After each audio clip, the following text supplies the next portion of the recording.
مہینہ شروع ہوتے ہی ہمارے ہاں بے شمار جلسے، کانفرنسیں، اجتماعات سیرت النبی کے عنوان پر منعقد ہوتے ہیں،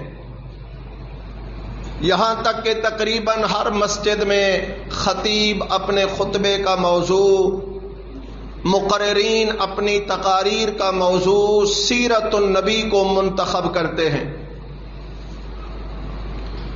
حقیقت یہ ہے کہ جتنے جلسے، کانفرنسیں، اجتماعات، مجلسیں، محفلیں آج کے دور میں سیرت النبی پر ہو رہے ہیں، اسلام کی تاریخ میں شاید اس سے پہلے کبھی اتنے جلسے، پروگرام، کانفرنسیں، مجلسیں، محفلیں سیرت النبی کے موضوع پر منعقد نہیں ہوئی۔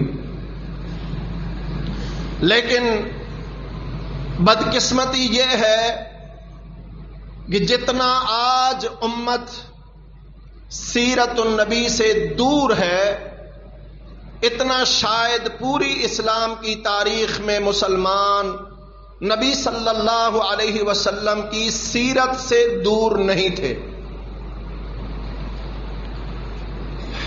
اس کی بنیادی وجہ یہ ہے کہ ہمارے ہاں عموماً سیرت النبی عنوان تو رکھ دیا جاتا ہے، موضوع تو رکھ لیا جاتا ہے، لیکن سیرت النبی بیان نہیں کی جاتی۔ ہمارے جلسوں میں، کانفرنسوں میں مقررین، علماء عموماً موضوع ان کا دو منتخب کردہ ہوتے ہیں، ایک نبی صلی اللہ علیہ وسلم کا حسن، آپ کی خوبصورتی، آپ کا چہرہ، آپ کی زلفیں، آپ کی چادر۔ حالانکہ آج 14 صدیوں بعد آپ کے حسن کو کوئی بیان کرے تو کیسے کر سکتا ہے؟ جنہوں نے دیکھا آپ کو، انہوں نے ہی آپ کے حسن کی تعریفیں کر کے کمال کر دیا ہے۔ پھر امت کو آج نبی صلی اللہ علیہ وسلم کا حسن بتانے کے بجائے سیرت کی ضرورت ہے۔ اس لیے کہ کوئی گیا گزرا مسلمان بھی ہو، آپ اس سے بھی پوچھئے کہ بھئی آپ کے ذہن میں، تصور میں آپ کا ایمان کیا کہتا ہے، اللہ کے نبی کس قدر خوبصورت ہوں گے، تو ہر بندہ یہی کہے گا، چاہے وہ اسلام سے کچھ بھی واقف نہیں، لیکن اللہ کے نبی صلی اللہ علیہ وسلم سے محبت کی بنیاد پر یہی کہے گا کہ سب سے زیادہ خوبصورت۔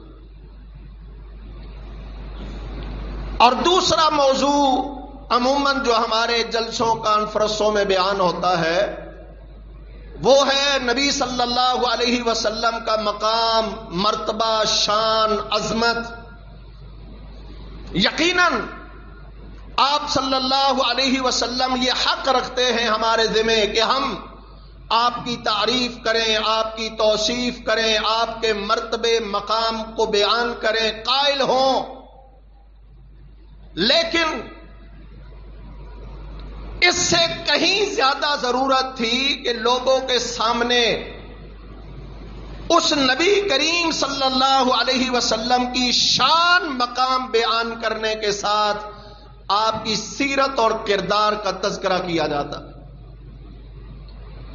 اس لیے کہ آج کسی بھی مسلمان سے آپ پوچھ لیں کہ بھائی نبی صلی اللہ علیہ وسلم کی شان، مقام، مرتبے کے بارے میں آپ کا کیا خیال ہے، تو گیا گزرا مسلمان بھی یہی کہے گا کہ بھائی آپ صلی اللہ علیہ وسلم سے زیادہ مقام و مرتبہ اللہ نے کس کو دیا ہوگا؟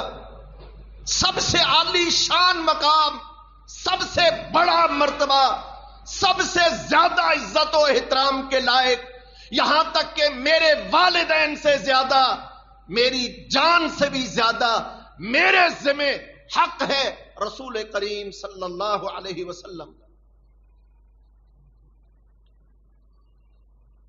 تو شان و مقام بھی ہر مسلمان مانتا ہے. تو پھر وجہ کیا ہے کہ آج مسلمان نبی کریم صلی اللہ علیہ وسلم کی سیرت سے کوسوں دور ہیں؟ آئیو، سیرت کا معنی ہوتا ہے کردار، حالت، کیفیت. اللہ سبحانہ و تعالیٰ نے موسیٰ و فرعون کے تذکرہ میں فرمایا نا کہ جب موسیٰ علیہ السلام کو اللہ سبحانہ و تعالیٰ نے پہلی مرتبہ لاٹھی سے سانپ والا معجزہ عطا کیا تو موسیٰ علیہ السلام تو اسے حرکت کرتے ہوئے دیکھ کے وہاں سے بھاگ پڑے. تو اللہ سبحانہ و تعالیٰ نے فرمایا موسیٰ بھاگو نہیں، واپس آ کے سے پکڑو.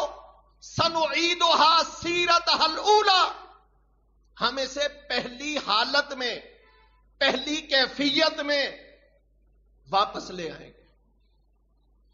تو حالت اور کیفیت یہ سیرت کا معنی ہے. اب ہمارے سامنے رسول کریم صلی اللہ علیہ وسلم کی سیرت کی حالتوں کی ضرورت تھی. آپ کی نماز کے اندر حالت و کیفیت کیا ہوتی تھی؟ آپ روزے کی حالت و کیفیت میں کس طرح ہوتے تھے؟ آپ لوگوں کے ساتھ معاملات اور تعلقات کس کیفیت کے ساتھ ادا کرتے تھے؟ آج امت کو سب سے زیادہ اس چیز کی ضرورت ہے.